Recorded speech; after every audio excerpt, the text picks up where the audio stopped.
नमस्कार दोस्तों। आज हम लोग का सेकंड सेशन है, सेकंड लेक्चर है। और जैसा कि कल वाली वीडियो में आप लोगों ने देखा होगा, हम लोगों ने ऑफिस कितने टाइप का होता है plus Windows operating system, Windows की जब बात करते हैं तो वो कितने टाइप का होता है, उस ऑफिस को उससे कैसे कंपेयर करेंगे, ये सारी चीज़ें देखी थी। साथ में ये देखा था कि ऑफिसेस में डिफरेंसेस क्या होता है, किस ऑपरेटिंग सिस्टम पर कौन सा वर्जन काम करता है। उसमें कल कुछ बातें मैंने आपको बताई थी, उसको आज रिवाइज कराऊंगा। उस बात को विशेष रूप से आप ध्यान रखिएगा, एग्जाम पर्पज से बहुत ज़्यादा काम का है। जैसा कि स्क्रीन पर आप लोग देख पा रहे हैं, आप लोग के लिए नोट्स मैंने पूरा तैयार किया हुआ है। आप सभी लोगों को ये नोट्स अवेलेबल हो जाएंगे। यदि आपको चाहिए तो आप कमेंट्स बॉक्स में, यूट्यूब चैनल पर कमेंट्स बॉक्स में अपना ईमेल आईडी मुझे शेयर करिएगा, तो मैं आपको ये मेल कर दूंगा। तो कल वाले नोट्स में मैं रिटर्न जाता हूँ। यहाँ पर कल एक छोटी सी चीज़ पहले क्लियर की थी, जैसा कि ऑफिसेस के नाम आप लोगों को आएंगे तो star office, lotus office, Microsoft office और ओपन ऑफिस। ऑफिसेस के ये 4 वेरिएशन है। और कल मैंने आपको बताया था वीडियो में कि एमएस ऑफिस का ही भाग होता है ऑफिस 365, जो कि आज का एमएस ऑफिस का सबसे लेटेस्ट वर्जन है।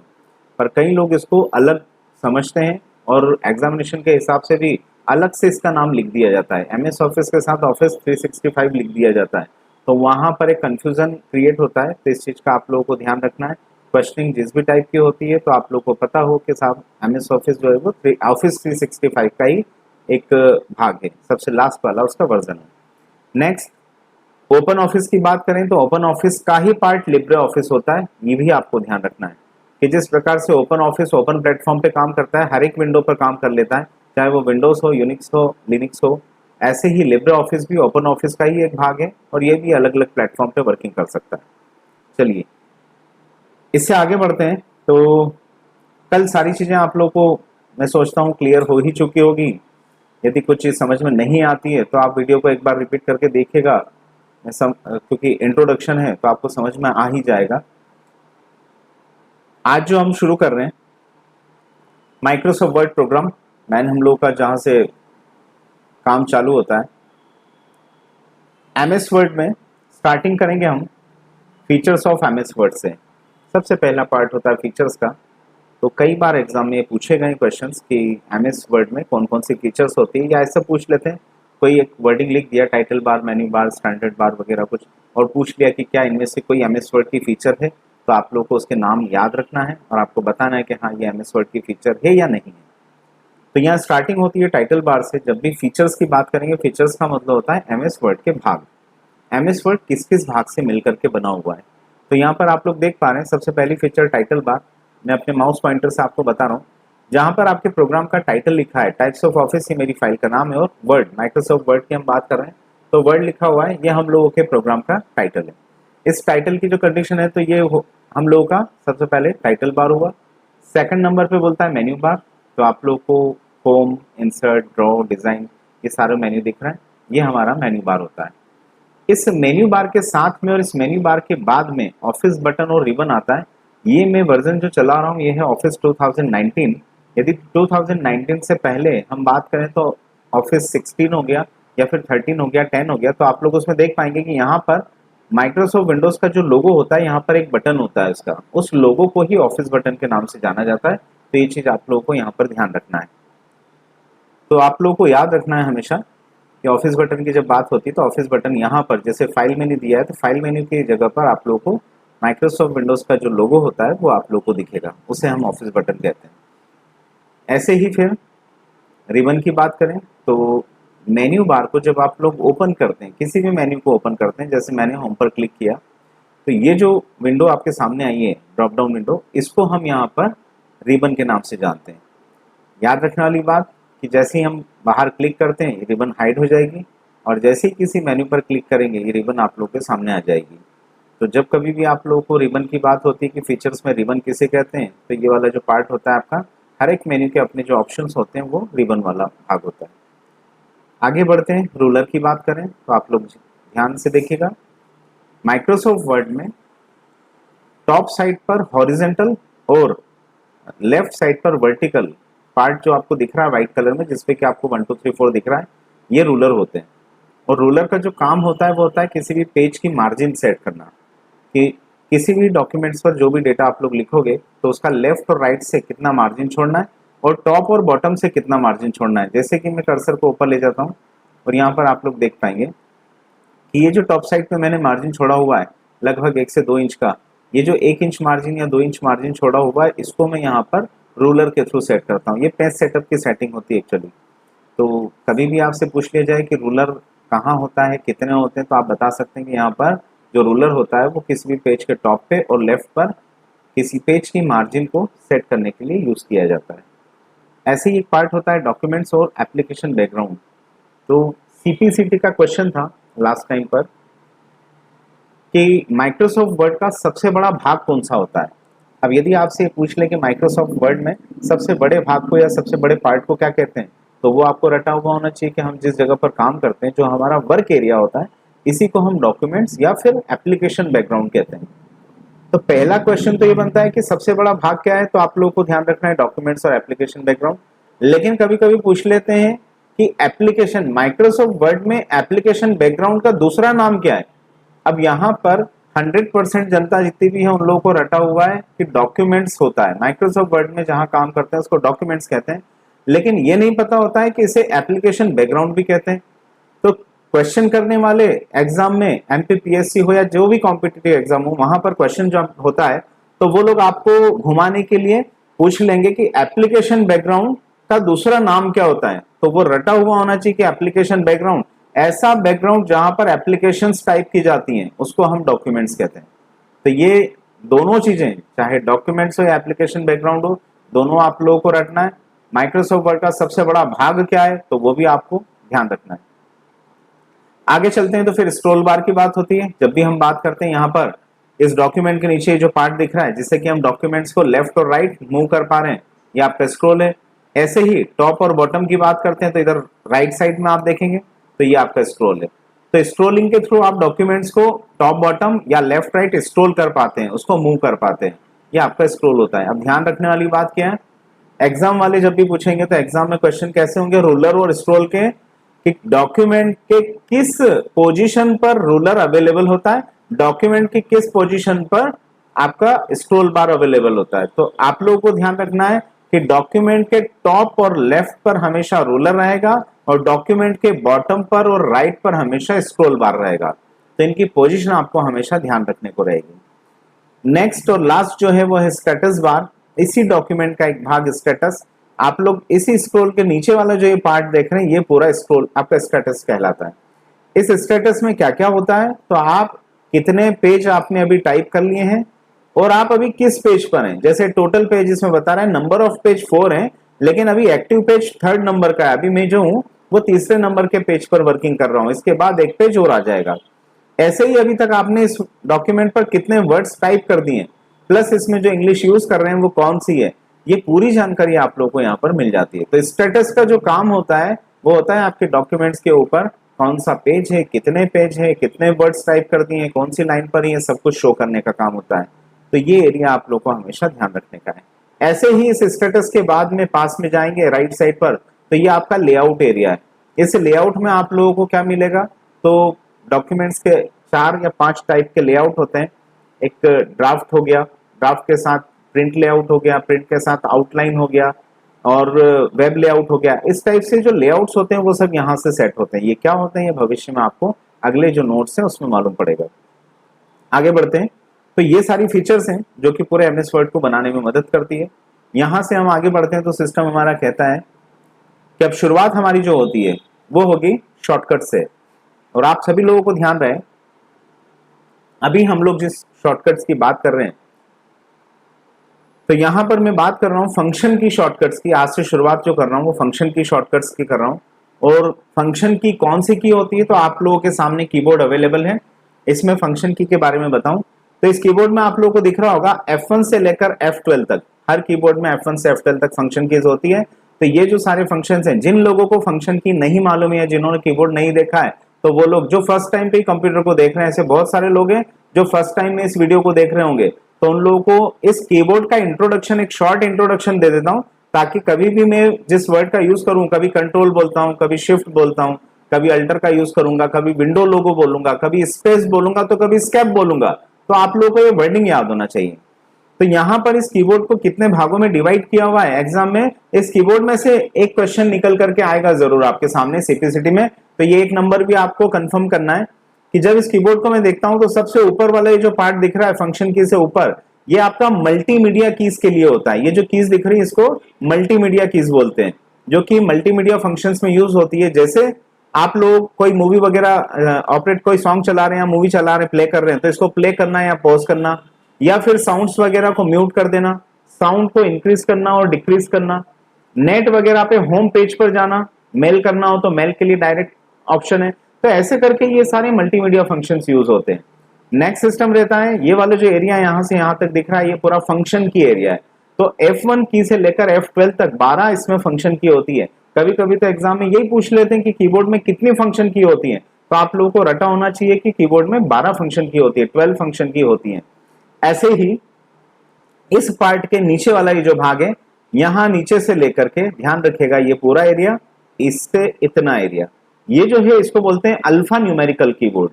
ये जो अल्फा न्यूमेरिकल भाग है इसमें अल्फाबेट्स भी आ जाते हैं और नंबर्स भी आ जाते हैं, इसलिए इसको अल्फा न्यूमेरिकल बोला जाता है। तो ये की कॉम्बिनेशन बना हुआ है कि फंक्शन की में F1 से F12 तक आएगा। अल्फा न्यूमेरिकल में आपके अल्फाबेट्स भी आ जाएंगे इधर A to Z और नंबर्स भी आ जाएंगे। तो ये हम लोगों को थोड़ा सा ध्यान रखना है।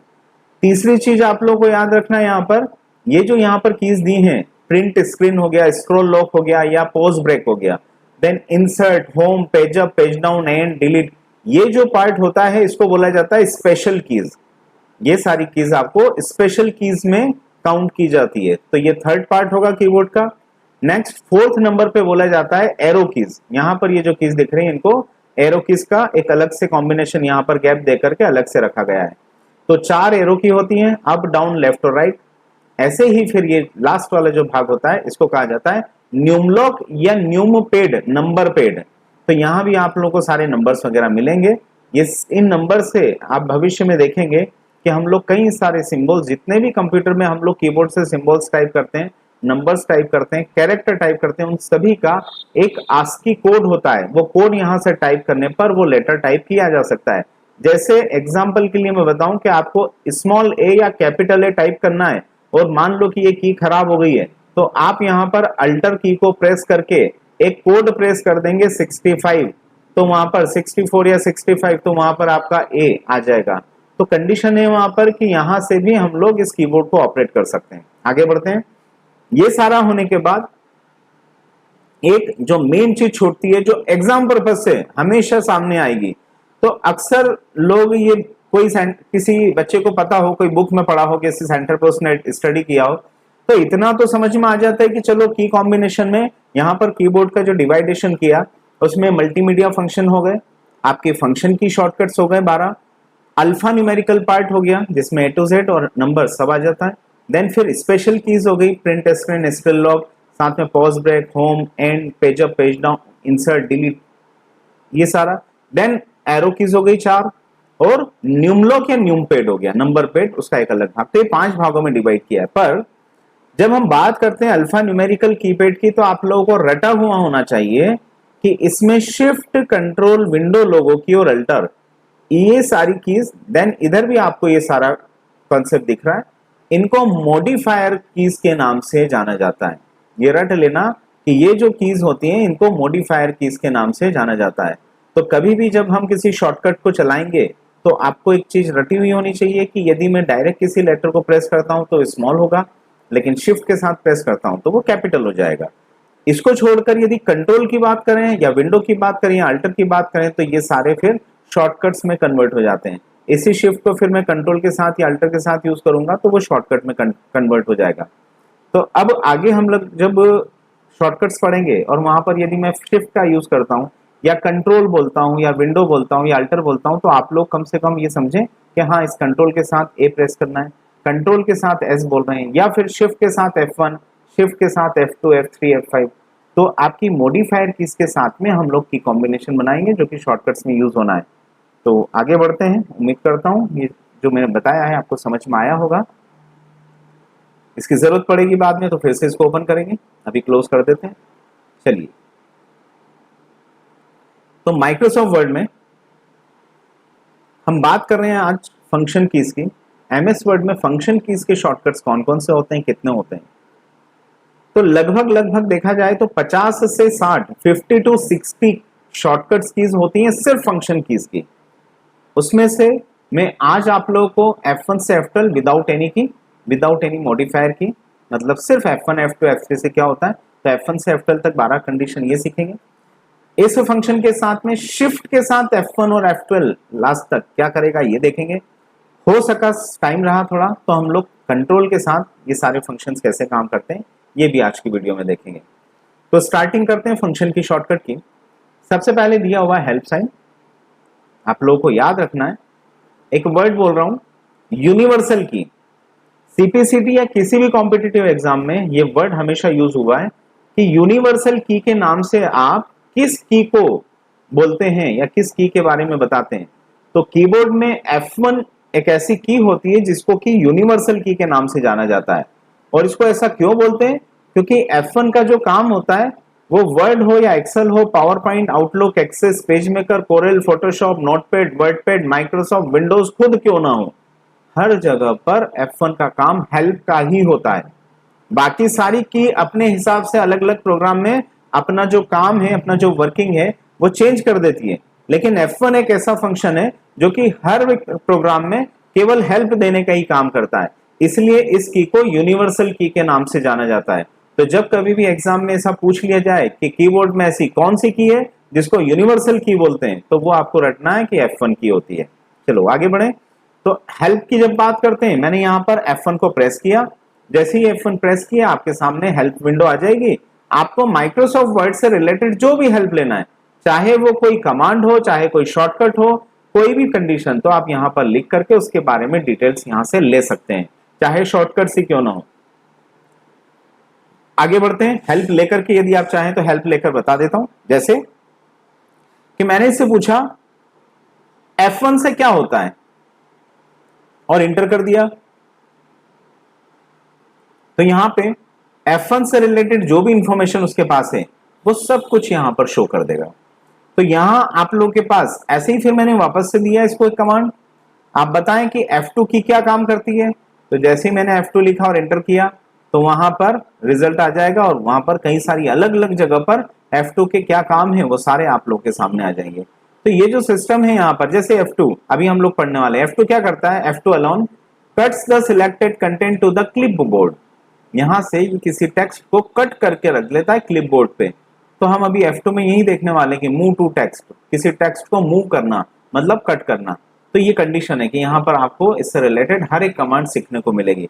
तो आप एक एक की को यहाँ पर लिख करके उसके बारे में पूरी इंफॉर्मेशन ले सकते हैं। अभी फिलहाल हटाता हूं मैं F1 को। तो ये हुआ हमारा F1 हेल्प। सेकंड नंबर हुआ मूव टू टेक्स्ट। आप लोगों को यदि कंप्यूटर आपको थोड़ा बहुत भी याद है तो आप लोगों ने ये शॉर्टकट जनरली सुने होंगे, cut copy paste. Control X से कट होता है, कंट्रोल C से कॉपी होता है और कंट्रोल V से पेस्ट होता है। मैं करके बता देता हूं एक बार आपको। यहां पर मेरे पास कोई टेक्स्ट है और मैं चाहता हूं कि मुझे इसको कॉपी करना है।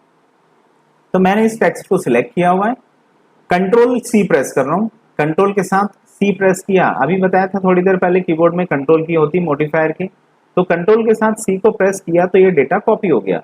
अब जिस भी जगह पर मुझे उसको ले जाना है मैं वहां कर्सर को रखूंगा। जैसे मैंने यहाँ क्लिक किया है, स्पेस दिया और कंट्रोल V से पेस्ट कर दिया, तो वहां जो मैंने फंक्शन की शॉर्टकट को कॉपी किया था आप देख पा रहे हैं वो यहाँ पर आ चुका है।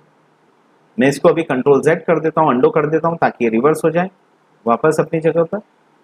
अब जो ये कॉपी किया था, यदि मैं इसके कंट्रोल C के बजाय कट करता, कंट्रोल X करता, तो आप देख पाएंगे ये वहां से हट जाता, ये यहाँ से उठेगा और मूव हो जाएगा जहां भी मेरा कर्सर है। मैंने कर्सर को यहाँ किया और मैंने बोला यहाँ चाहिए, तो कंट्रोल V प्रेस करने पर ये फंक्शन की यहाँ आ जाएगी।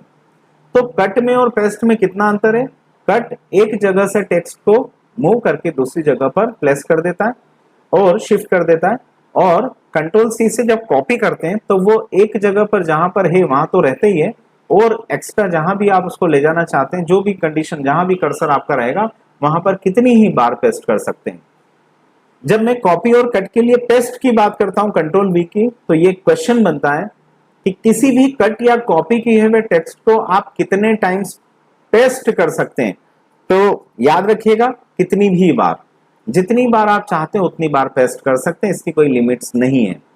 मैं फिर अपने टेक्स्ट को यहां से उठा रहा हूं, कंट्रोल एक्स से कट कर रहा हूं और ऊपर जा करके फिर से इसको पेस्ट कर रहा हूं।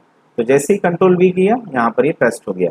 सेम कंडीशन आपके F2 की होती है। जब आप लोग यहाँ पर इसको टेक्स्ट को मूव करने की बात करते हैं तो इसको सिलेक्ट करिए, देन F2, मैं कीबोर्ड से F2 को प्रेस कर रहा हूं, तो मैंने F2 प्रेस कर दिया है। मुझे कैसे मालूम पड़ेगा कि F2 प्रेस हुआ है? तो आप नीचे देखिए स्टेटस बार पे वो बोल रहा है मूव टू वेयर। तो यहाँ पर जो ये टेक्स्ट है मूव टू वेयर, जो भी टेक्स्ट आपने सिलेक्ट किया है इसको मूव टू टेक्स्ट भी बोल सकते हैं, या मैं डायरेक्टली इसको मूव टू वेयर भी लिख सकता हूं। तो मुझे कहां मूव करना है, तो जिस भी जगह पर मूव करना है उस जगह पर कर्सर को मैं रखूंगा। ये जैसे यहाँ पर मैंने क्लिक किया हुआ है, आप लोग ये जगह देख पा रहे हैं, और एंटर करते ही बराबर ये यहाँ पर आ जाएगा कि ऊपर से जो आपकी स्क्रीन थी वहां से मूव हो चुका है, कट हो चुका है और नीचे प्लेस हो गया। मैं फिर से नीचे जाता हूं, मैंने इसको फिर से सिलेक्ट किया, वापस एक बार F2 किया, कर्सर को ऊपर लेकर के गया और यहां पर आकर इंटर मार दिया, इंटर कर दिया। जैसे इंटर करेंगे तो आप देखें वो वहां पर आ जाएगा। तो ये कुछ कुछ बातें होती, कुछ चीजें होती है, अपने को ध्यान रखना है कि जैसे कट काम करता है वैसे ही F2 काम करता है। कट में भी किसी टेक्स्ट को एक जगह से दूसरी जगह मूव किया जाता है और F2 से भी किसी टेक्स्ट को मूव कर किया जाता है। हमारे मन में बात आएगी कि जब कट और पेस्ट से काम हो रहा था या कॉपी और पेस्ट से काम हो रहा था तो मूव की जरूरत क्या है? तो याद रखेगा, जितने भी प्रोफेशनल लोग हैं जो भी आज के समय में डेटा एंट्री का काम कर रहे हैं, उन लोगों को ये चीज अच्छे से पता है कि जब वो लोग ये वर्किंग करते हैं तो कुछ मैटर ऐसा होता है जिसकी जरूरत उनको बार बार पड़ती है। तो जो भी मैटर उनको बार बार लेना होता है तो वो उस मैटर को पहले से ही सिलेक्ट करके कंट्रोल सी से मेमोरी में कॉपी करके रख लेते हैं। अब क्योंकि कंट्रोल सी से पहले से ही कॉपी किया हुआ मैटर उनके पास है और इस बीच उनको जरूरत पड़ी कि सिंगल टाइम बस एक बार मुझे इसको यहां से उठा के वहां मूव करना है, तो कंप्यूटर का नियम होता है कि एक बार यदि मेमोरी में कोई डेटा कॉपी है और यदि आप रिपीट वापस कोई दूसरा डेटा कॉपी कर लेते हैं तो पहले वाला उसकी मेमोरी से इरेज हो जाता है, हट जाता है। तो ऐसी सिचुएशन पे आप चाहें तो सेकंड ऑप्शन हमारा F2 का यूज कर सकते हैं, क्योंकि F2 से मूव करने पर ये सिंगल टाइम वर्क करता है, इसको मल्टीपल टाइम्स वर्किंग में नहीं ले सकते हैं। जैसे कि मैंने बोला कट और कॉपी किए हुए मैटर को कई बार पेस्ट कर सकते हैं, पर यहां से मूव टू वेयर का यूज सिंगल टाइम कर सकते हो, उसके बाद फिर यदि करना है तो वापस सिलेक्ट करना पड़ेगा, वो मेमोरी में सेव नहीं होता है। तो आपका जो डेटा कट या कॉपी किया हुआ रखा है उसका इस चीज से कोई लेन देन नहीं रहता है। आप सिंगल टाइम किसी टेक्स्ट को करना चाहते हैं तो F2 से करें, और मल्टीपल टाइम्स बार बार जरूरत किसी की पड़ रही है तो हमेशा कट कॉपी पेस्ट से करें। ये आपको हमेशा ध्यान रखना है। आगे बढ़ता हूं, नेक्स्ट सिस्टम मैं इसको मूव टू टेक्स्ट की बजाय मूव टू वेयर कर देता हूं, तो आप लोग के लिए ज्यादा बेटर रहेगा। इसको कैपिटल भी कर देता हूं। आगे बढ़ते हैं। ये जो वर्ड मैं बता रहा हूं, ये जो शॉर्टकट मैं बता रहा हूं, इसको विशेष रूप से ध्यान से समझिएगा और देखिएगा। विशेष रूप से उन लोगों से निवेदन है मेरा जो लोग प्रोफेशनल्स हैं, जो लोग वर्किंग करते हैं, डेटा एंट्री ऑपरेटर का कहीं ना कहीं काम कर रहे हैं, उन लोगों को इस चीज की जरूरत हमेशा पड़ेगी, हमेशा पड़ती है। लेकिन 99% गारंटेड बोल रहा हूं मैं कि जितने भी लोग इस वीडियो को देख रहे हैं उसमें से यदि आप 10 साल से भी काम कर रहे हैं तो आपको इस ऑप्शन के बारे में जानकारी नहीं होगी, लेकिन ये आपके कितने काम आ सकता है वो आपको सीखने के बाद ही मालूम पड़ेगा। तो इस ऑप्शन के बारे में थोड़ी सी जानकारी दे दूं कि यदि आपको इस ऑप्शन को F3 को सीखना है तो F3 ऑप्शन सीखने के लिए आप लोगों को अल्टर F3 याद होना चाहिए। जब मैं बोलता हूं F3 से इंसर्ट ऑटो टेक्स्ट एंट्री होता है, तो इंसर्ट आप तभी कर सकेंगे जब आप उस एंट्री को क्रिएट कर दें, और क्रिएट करने के लिए क्या करेंगे तो यहां पर अल्टर F3 का यूज करेंगे। करके बताता हूं यूज क्या है। तो हमने कहा जैसे कि कई बार कुछ डेटा ऐसा होता है जिसकी हमें बार बार जरूरत पड़ती है। मैं अपना एग्जांपल लेता हूं कि मान लीजिए मैं कंप्यूटर शॉप लेकर के बैठा हुआ हूं और यहां पर डेली कुछ कभी सीवी बनने के लिए आता है, कोई एप्लीकेशन, कोई प्रोजेक्ट्स बनवाता है, कई रिज्यूम्स वगैरह के लिए आते हैं, कुछ लेटर्स वगैरह टाइप करवाते हैं, और अलग अलग मैटर डेटा एंट्री की जगह पर ही चलता रहता है। टाइपिंग वाले इंस्टीट्यूट पे सब होता है। तो बाई चांस मान लीजिए कि मेरे पास कोई कैंडिडेट आया और उसने बोला कि साहब मुझे ये रिज्यूम बनवाना है। आपके साथ भी ये होता है, आप गवर्नमेंट सेक्टर में हो या प्राइवेट सेक्टर में हो, आप लोगों के यहाँ का जो मैटर है वो लगभग कॉमन होता है, मतलब ज्यादा से ज्यादा 10 या 15 या 20 या 25 फॉर्मेट होंगे, वो फॉर्मेट पहले से बने बनाए हैं, उन फॉर्मेट्स पे ही आप लोगों को हमेशा काम करना होता है। ध्यान से देखिएगा, मैं करके बता रहा हूं। तो मान लीजिए कि मेरे पास यहाँ पर एक ब्लैंक पेज है, मैं इस पेज पर काम कर रहा हूं और मुझे किसी ने सीवी बनाने को बोला, तो मैंने क्या किया हुआ है अपनी सुविधा के लिए, जब सीवी की बात आती है तो मैंने अपने लेवल पे यहां पर एक वर्किंग कर लिया, यहां पर लिखा रिज्यूम, इसको पहले से सेट करके रख दिया है। देन आपका ऑब्जेक्टिव, अलग अलग कैंडिडेट है, ऑब्जेक्टिव अलग अलग हो सकते हैं, सो उसको ब्लैंक छोड़ दिया। फिर आपका पर्सनल डिटेल्स हो गया,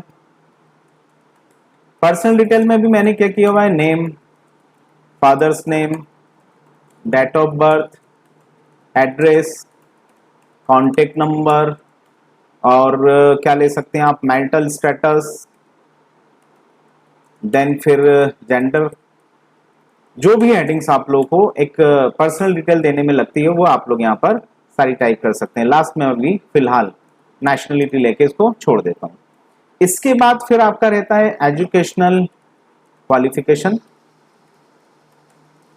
यहाँ पर आप लोग अपने स्तर पे लिख सकते हैं, क्योंकि जो भी बंदा आएगा वो 10वीं और 12वीं पास करके ही आएगा, एक कॉमन हम ले लेते हैं, नहीं तो उसको बाद में हटा दिया जाएगा। तो हमने लिख दिया हायर सेकेंडरी सर्टिफिकेट फ्रॉम जो भी बोर्ड हो आपका, अधिकतर एमपी बोर्ड के लोग आते हैं, भोपाल, और यहाँ पर ये आपने टाइप करके छोड़ दिया। देन इसी में आगे हाई स्कूल की बात की, तो high school certificate from MP board Bhopal, आपका कौन सा ईयर है, कितने परसेंटेज से पास हुआ है, वो जब कैंडिडेट आता है तो आपको बता ही देता है। लास्ट कंडीशन फिर इसी सीवी में आप लोगों ने लिख दिया डिक्लेरेशन, मैं एक्सपीरियंस वगैरह इसमें अभी नहीं लिख रहा हूं, डिक्लेरेशन देके इसको बंद करते हैं। I hereby declare that the above information are true and correct to the best of my knowledge. ये हमारी शपथ हो गई और इसको हमने यहां पर डेट एंड प्लेस देकर के छोड़ दिया। अब ये जो फॉर्मेट आपका बना हुआ है इसको आपने क्या कर रखा है, पूरा सेट कर लिया है। जैसे रिज्यूम लिखा हुआ है, सभी लोग ध्यान से देख रहे होंगे, रिज्यूम लिखा है तो इसको मैंने कैपिटल किया हुआ है, बोल्ड किया, और हेडिंग है तो थोड़ा सा इसको हाईलाइट कर दिया। साथ में यहाँ पर ये जो हेडिंग दी हुई है इसको भी मैंने डबल अंडरलाइन लगा रखी है, बोल्ड लगा रखा है, फॉन्ट साइज एक थोड़ा सा इंक्रीज है, और इसी सेटिंग को मैंने कॉपी फॉर्मेटिंग कर दिया और पेस्ट फॉर्मेटिंग कर दिया, ताकि ये जो हेडिंग है मेरी ये यहाँ पर लास्ट में आ जाए। इस भी हेडिंग को आगे ही लेता हूं, बाकी सारी को सेट कर लेता हूं, इनको आगे कर दो ताकि एक रो में आ जाए।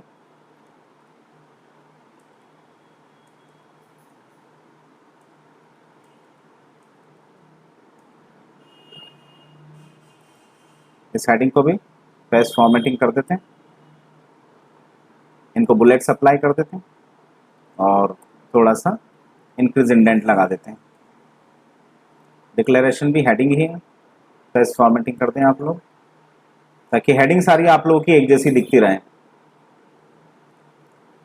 ये एक छोटा सा वर्किंग था जो आप लोगों ने यहाँ पर कर दिया है और काम खत्म।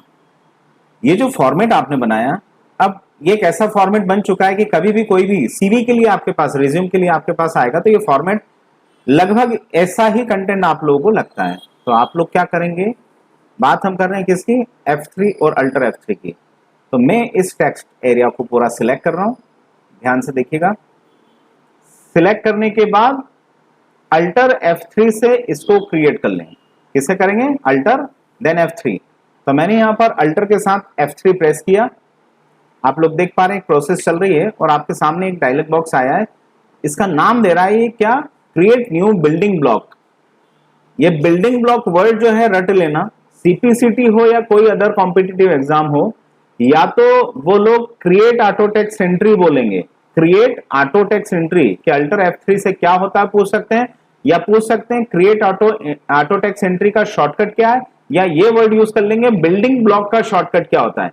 तो ऑटो टेक्स्ट एंट्री को ही बिल्डिंग ब्लॉक के नाम से ये लोग यहाँ पर अब बताते हैं। एडवांस जो 2007 वर्जन है इसमें और इससे ऊपर में, 2000 से पहले जितने भी वर्जन थे वहां पर ये ऑटो टेक्स्ट एंट्री के नाम से ही जाना जाता था।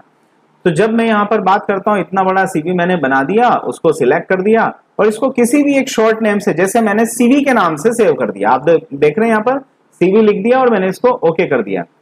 अब इस फाइल को अभी सेव नहीं किया है, तो मैं इस पूरे टेक्स्ट को जो मैंने मेहनत की थी मैंने डिलीट कर दिया यहाँ से। अब जब कभी भी आप लोगों को सीवी की जरूरत पड़ेगी तो आप क्या करेंगे, तो याद रखिए ऐसे ही मैंने लेटर के लिए लेटर लिखा हुआ है, सीवी के लिए सीवी लिखा है, रिज्यूम के लिए रिज्यूम लिखा है, प्रोजेक्ट के लिए प्रोजेक्ट लिखा हुआ है। आपका कोई भी गवर्नमेंट डिपार्टमेंट का कोई भी लेटर टाइप कर रहे हो तो उसका कोई एक एक्सटेंशन, कोई भी एक नाम होगा, तो शॉर्ट नेम में उसको टाइप कर दें। जब भी कोई बंदा आपके पास आता है और कहता है कि साहब मुझे रिज्यूम की जरूरत है या सीवी बनाना है, तो आप ओपन करके फाइल इधर उधर नहीं ढूंढेंगे या पूरा टाइप नहीं करेंगे, आप लोग क्या करेंगे, सिर्फ सीवी लिख देंगे। जब भी किसी भी डॉक्यूमेंट पर आपको, चाहे मैं आपको कल बताऊं परसों बताऊं, आप 4 दिन बाद या 10 दिन बाद भी ये ओपन करेंगे तो वो सीवी नाम से उसमें ऑटो टेक्स्ट एंट्री में सेव है। आपको सिर्फ सीवी लिखना है और F3 कर देना है, सिर्फ F3, अल्टर F3 से क्रिएट कर दिया था एक बार, और अब जब भी उसकी जरूरत लगेगी तो केवल F3 करना है। आप देखें आपका जो मैटर है वो जहां भी होगा वहां से आपके सामने आ जाएगा। जितने नए लोग हैं उनके लिए तो नया ऑप्शन है, लेकिन जो लोग प्रैक्टिकली काम करते हैं तो उन लोगों को इस ऑप्शन की जो इंपॉर्टेंस है, जो अहमियत है, वो शायद समझ में आ रही होगी कि उनके लिए काम कितना आसान हो गया। इस छोटे से ऑप्शन से उनके कई मिनट्स, कई घंटे बच सकते हैं। मुझे वापस एक बार फिर से बता रहा हूं, जो मैटर है उसको पूरा सिलेक्ट करना है, अल्टर के साथ F3 प्रेस करना है, जो भी नाम आपको, मैंने रिज्यूम के नाम से इसको सेव कर दिया है, ओके कर दिया, मैंने मैटर को डिलीट कर दिया। जब भी जरूरत पड़ेगी तो मैं यहां पर रिज्यूम टाइप करूंगा और ऊपर यदि वो हाईलाइट कर रहा है टेक्स्ट तो एंटर कर दो तो आ जाएगा, या F3 कर दो तो आ जाएगा। तो F3 होता है इंसर्ट ऑटो टेक्स्ट एंट्री और अल्टर F3 होता है क्रिएट ऑटो टेक्स्ट एंट्री। दोनों में से जो ऑप्शन आपको उचित लगे आप लोग ये समझ सकते हैं। फिलहाल इसको मैं अंडो करके डिलीट कर देता हूं। तो ये थी कमांड आपकी F3 की। तो जब आप लोगों को पूछ लिया जाए कि ऑटो टेक्स्ट एंट्री से क्या समझते हैं, तो आप लोगों को ध्यान रखना है कि इंसर्ट ऑटो टेक्स्ट एंट्री जो होती है उसको करने के लिए आप लोगों को इससे पहले अल्टर प्लस F3 करना जरूरी है।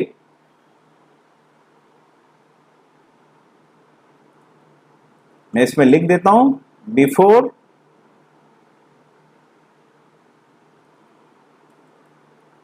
यूज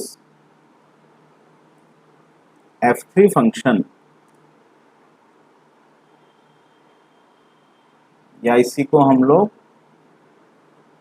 सिलेक्ट कर लेते हैं।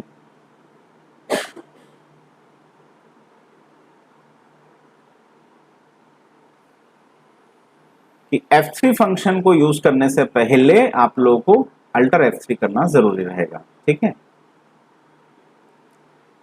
आगे ऑप्शन दिया F4, repeat the last action. Last action repeat करना या लास्ट कमांड,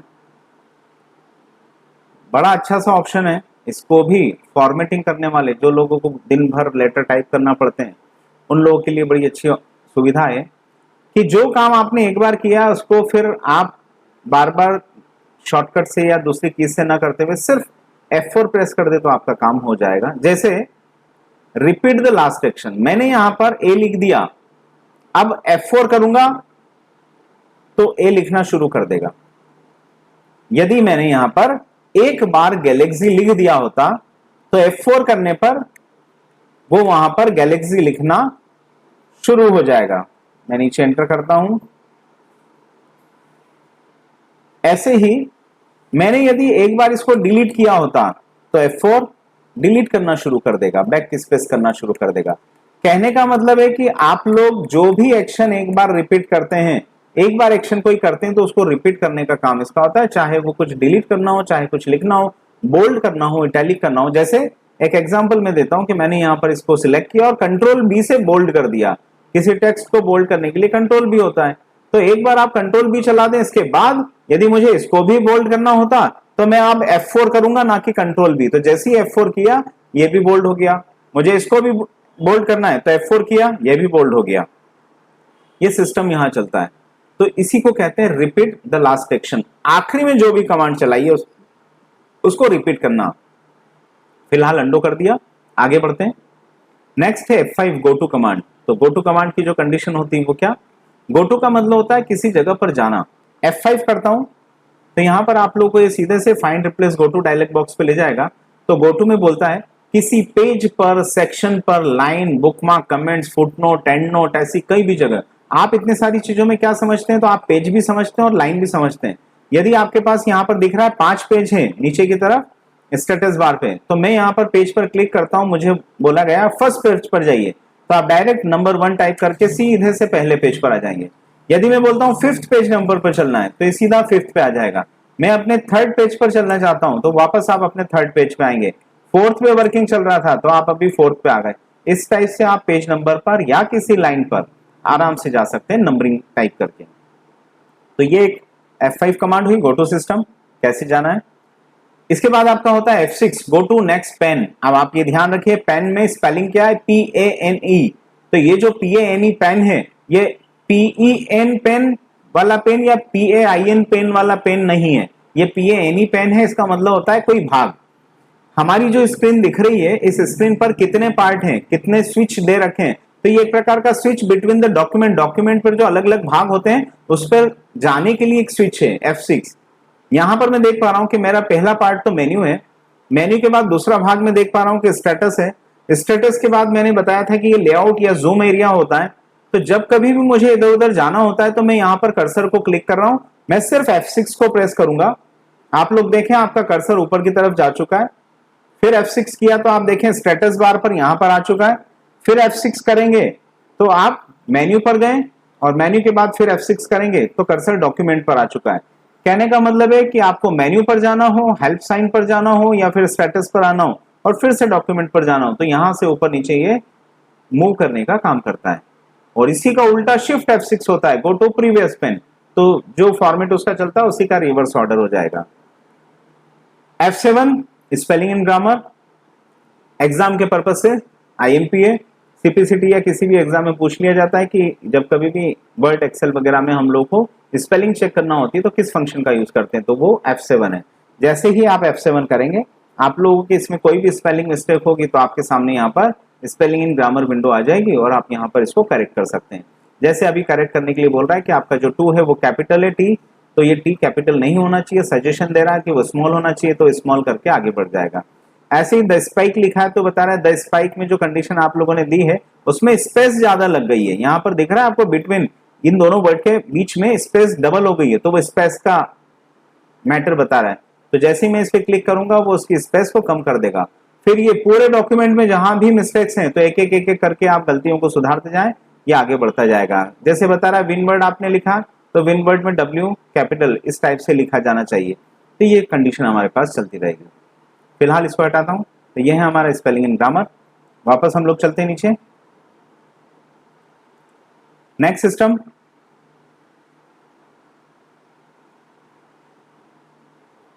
F7 के बाद F8। इस F8 को ध्यान से समझिएगा क्योंकि CPCT में बहुत बार पिछले 5-7 सालों में कई बार इस F8 में एक कमांड पूछी जाती है। मतलब F8 तो खुद ही एक फंक्शन है लेकिन इस F8 के अंदर में समझने की बात क्या है। तो मेरे पास एक टेक्स्ट है, मैं इस टेक्स्ट को यहां से यूज कर रहा हूं, सिलेक्ट कर रहा हूं इस पैराग्राफ को और कॉपी कर रहा हूं, या फिर मैं कोई दूसरा पैराग्राफ ही टाइप कर लेता हूं अपने हिसाब से। कंट्रोल N कर दिया मैंने, अभी फिलहाल न्यू डॉक्यूमेंट इंसर्ट कर लिया है, मेरे पास एक नया डॉक्यूमेंट आ चुका है।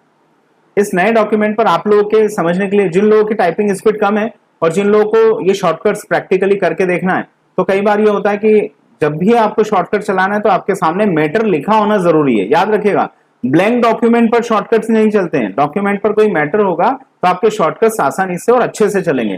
तो मैटर जल्दी से लिखने का तरीका क्या है, तो वो भी एक मैजिक ट्रिक है इसकी।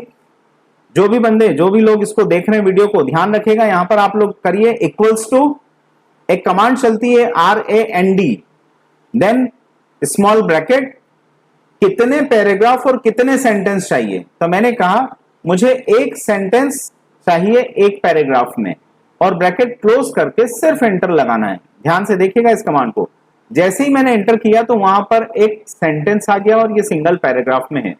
मैंने इसको वापस अंडो किया, कंट्रोल Z।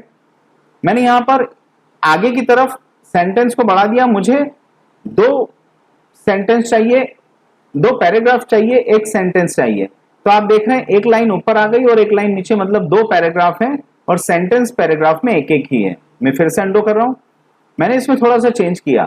मैंने कहा मुझे पैराग्राफ 3 चाहिए, लेकिन हर एक पैराग्राफ में 10-10 लाइन लिखी होनी चाहिए, 10-10 सेंटेंस होने चाहिए। तो जैसे ही मैंने इंटर किया तो अब आप देख पाएंगे कितने पैराग्राफ है, एक ये चल रहा है, दूसरा ऊपर वाला और तीसरा ये, तो पैराग्राफ 3 हो गए। और हर पैराग्राफ में कितने सेंटेंस होंगे, तो पहला सेंटेंस किसे कहते हैं, जहां पर फुल स्टॉप हो, तो ये पहला सेंटेंस। ऐसे ही फिर सेकंड सेंटेंस यहां पर खत्म हो रहा है, थर्ड नंबर पे सेंटेंस आपका कहां खत्म हो रहा है, यहां भी फुल स्टॉप होगा, आप देखेगा ध्यान से, ये यहां पर ऐसे करके इसने 10 सेंटेंस एक पैराग्राफ में दिए। तो आप लोग जितने भी लोग जो जल्दी से शॉर्टकट सीखना चाहते हैं और टाइप करने का समय नहीं है, तो आप लोग इस कमांड का यूज करें, इक्वल्स टू आर ब्रैकेट में equals to RAND command, then bracket में पैराग्राफ और सेंटेंस, कि एक पैराग्राफ में कितने सेंटेंस चाहिए बता दे तो वो लिख देगा। तो ये मेरे पास पैराग्राफ अभी आ चुका, आप ध्यान से देखिएगा, हम कमांड चला रहे हैं F8।